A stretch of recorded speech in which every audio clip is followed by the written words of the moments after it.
முத்துக்குருவி sweet செஞ்சு வியாபாரம் பண்ணிட்டு இருந்தது. முத்துவோட ஸ்வீட் ரொம்ப டேஸ்டா இருக்கும், சூடாவும் இருக்கும். அந்த காட்டுல எல்லா பறவைங்களும் முத்துவோட ஸ்வீட்க்கு அடிமை. முத்துக்குருவி கடை பக்கத்துல கட்டாக்காக ஒரு ஸ்வீட் கடை ஆரம்பிச்சது. அந்த ஸ்வீட் சுத்தமாவே நல்லா இருக்காது. அதனால எந்த பறவையுமே போய் அந்த கடையில சாப்பிட மாட்டாங்க. இதனால கட்டாக்காகத்துக்கு ரொம்ப கோபம் வந்துருச்சு.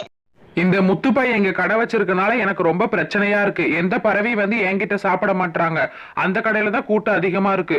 முதல்ல உடனே போய் கழுகக்காவை பார்க்கணும். கட்டாக்காக பணத்தை எடுத்துட்டு கழுக பார்க்க போச்சு.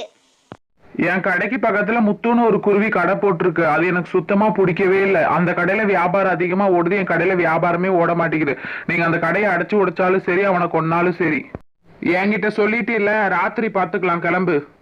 ராத்திரி ஆச்சு. முத்துக்குருவி அவங்க கடைக்கு வெளியே உட்காந்து ஸ்வீட் தயார் பண்ணிட்டு இருந்தாங்க.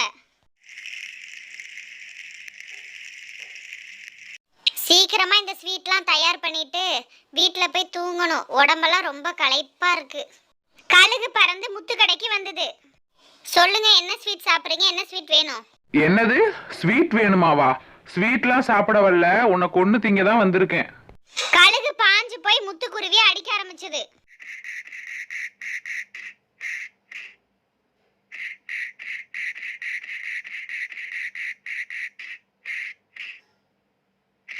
கழுகு அடிச்சதுல முத்துக்குருவி அந்த இடத்துல இறந்து போச்சு.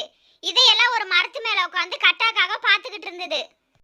அப்பாடா, இப்பதான் நிம்மதியா இருக்கு. இனிமேல் எனக்கு எந்த தொலையும் இல்லை. எல்லா பறவையும் என் ஸ்வீட் கடையில் தான் வந்து சாப்பிடுவாங்க. நான் பெரிய பணக்காரனாக போறேன். காலையில முத்துக்குருவி இப்படி இறந்து கிடக்கிறத எல்லா பறவைங்களும் சுத்தி நின்னு வேடிக்கை பார்த்துக்கிட்டு இருந்தாங்க. பாவம், முத்துக்குருவியை யார் இப்படி பண்ணாங்கன்னு தெரியல, இப்படி இறந்து போச்சு. ஆமா, முத்து ரொம்ப நல்ல மனுஷன்பா. விஷயத்தை கேள்விப்பட்டு மீனுக்குருவி வேக வேகமா பறந்து வந்தது. முத்து, உங்களை யார் இப்படி பண்ணா? முத்து, உங்களுக்கு என்னாச்சு? முத்து, நான் இனிமேல் எப்படி வாழ போறேன்? எதுக்கு உங்களை கொன்னாங்க? யார் கொன்னாங்க? முத்து. மீனுக்குருவி முத்துவை நினைச்சு அழுதுகிட்டே இருந்தது. அப்பதான் மீனுக்குருவிக்கு ஒரு யோசனை வந்தது. முத்துக்குருவியோட ஸ்வீட் கடையை ஆரம்பிக்கலாம்னு யோசனை வந்தது.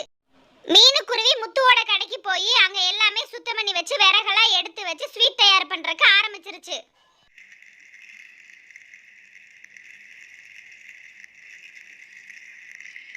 மீனுக்குருவி அந்த காட்டுல ஸ்வீட் கடை ஆரம்பிச்சது எல்லா பறவைங்களுக்கும் கொஞ்சம் கொஞ்சமா தெரிய ஆரம்பிச்சிருச்சு. எல்லா பறவைங்களும் மீனுக்குருவியோட கடையில வந்து ஸ்வீட் சாப்பிட்டாங்க. ஸ்வீட் ஸ்வீட், சுவையான ஸ்வீட், சூடான ஸ்வீட், நல்லா நாக்குல பட்டூரி கரையிற ஸ்வீட், வாங்கம்மா வாங்க. ஸ்வீட் ஸ்வீட், நல்ல சுவையான ஸ்வீட், சூடான ஸ்வீட், நாக்குல பட்டூனி கரையிற ஸ்வீட், என் கடைக்கு வாங்க, வந்து என் கடையில சாப்பிடுங்க. ஸ்வீட் ஸ்வீட், வாங்க மக்களே வாங்க. கட்டாக்காக என்னதான் கூவி கூவி வியாபாரம் பண்ணாலும் கட்டாக்காக கடைக்கு ஒரு பறவைங்க கூட வரவே இல்லை. கட்டாக்காக மீனுக்குருவியோட கடைக்கு தீ வைக்க போச்சு. இதெல்லாம் நிறைய பறவைகள் பார்த்துட்டு காலையில கழுகு கிட்ட ஒப்படைச்சிட்டாங்க. இனிமேல் இந்த கட்டாக்காக நம்ம காட்டிலே இருக்க கூடாது. முதல்ல இந்த